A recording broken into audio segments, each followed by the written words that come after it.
Relation তো সবাই করতে পারে, কিন্তু একটা সম্পর্ক টিকিয়ে রাখাটা হচ্ছে বড় ব্যাপার। দুইটা মানুষের অনেক ভুল ত্রুটি হবে, নিজেদের মধ্যে মানিয়ে নিতে পারলেই সুন্দর। একজন ভালোবাসি ভালোবাসি বলে চেঁচিয়ে যাবে সারাক্ষণ, অন্যজন ইগনোর করবে, এমনটা হইলে তো হবে না। আজকে স্টোরিটা শুনলে বুঝতে পারবেন একটা ছেলে তার ভালোবাসার মানুষটাকে পাওয়ার জন্য কি না করতে পারে। ভাইটা আমাকে বলে যে আমাদের সম্পর্কটা ছিল 3 বছরের, অতি সাধারণ একটা ছেলে আমি। আমার আব্বু 20 বছর ইতালিতে ছিল, টাকা পয়সা কিরকম ইনকাম করেছে তার নাই বললাম। বাবার টাকা আছে বলে যে বুক ফুলিয়ে চলবো এরকমটা না, এগুলো আমার বাবার টাকা, আমার না। একটা সময় আব্বুরা অনেক কষ্ট করেছে, কত রাত না খেয়েও ছিল, তবে আমি কষ্ট কি জিনিস তা চোখেও দেখি নাই। ওনার যখন অনেক অর্থ সম্পদ হয়ে যায় তখন সিলেট মেইন টাউনে 5 তলা বাড়ি করে ফেলে। আমরা নিচের তলায় থাকতাম আর বাকিগুলো ভাড়া দিয়ে দিতাম। প্রিয় মানুষটার কথায় আসি, ওর সাথে পরিচয় আমাদের গ্রামের বাড়িতে। গ্রামে শুধু ঈদের সময় ঘুরতে যেতাম, না হয় বাকি সময় শহরেই থাকতাম। একটা মেলাতে ওর সাথে দেখা, পুরো পরিবারে ওই মেলাতে আসে। ওর চোখগুলো অনেক মায়াবী। আমি ওর খোঁজ খবর নেওয়া শুরু করি যে কোথায় থাকে, কি করে, এইসব। ও তখন ইন্টার ফার্স্ট ইয়ারে, ওইখানে একটা কলেজে স্টাডি করতো। আমিও পড়াশোনার মধ্যেই ছিলাম। গ্রামে যেতাম শুধু ওকে একটু দেখার জন্য। ওইখানে একটা ফ্রেন্ড ছিল, ওর বাইক ছিল,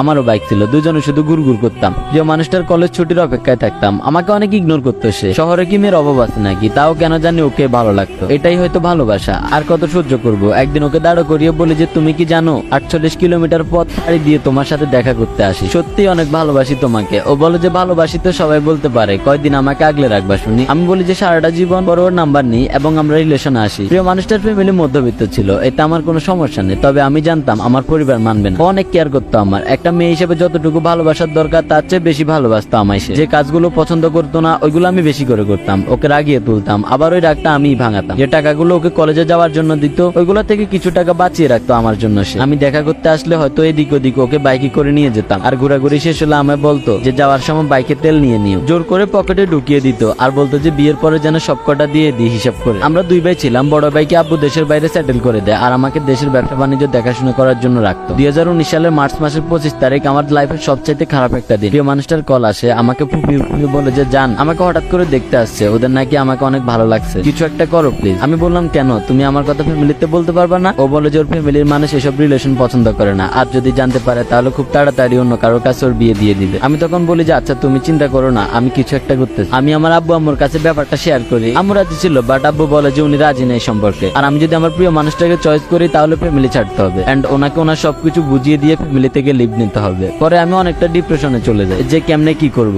আমি কোনো কাজও জানতাম না, যে কিছু একটা করে খাবো। লাইফে যেমন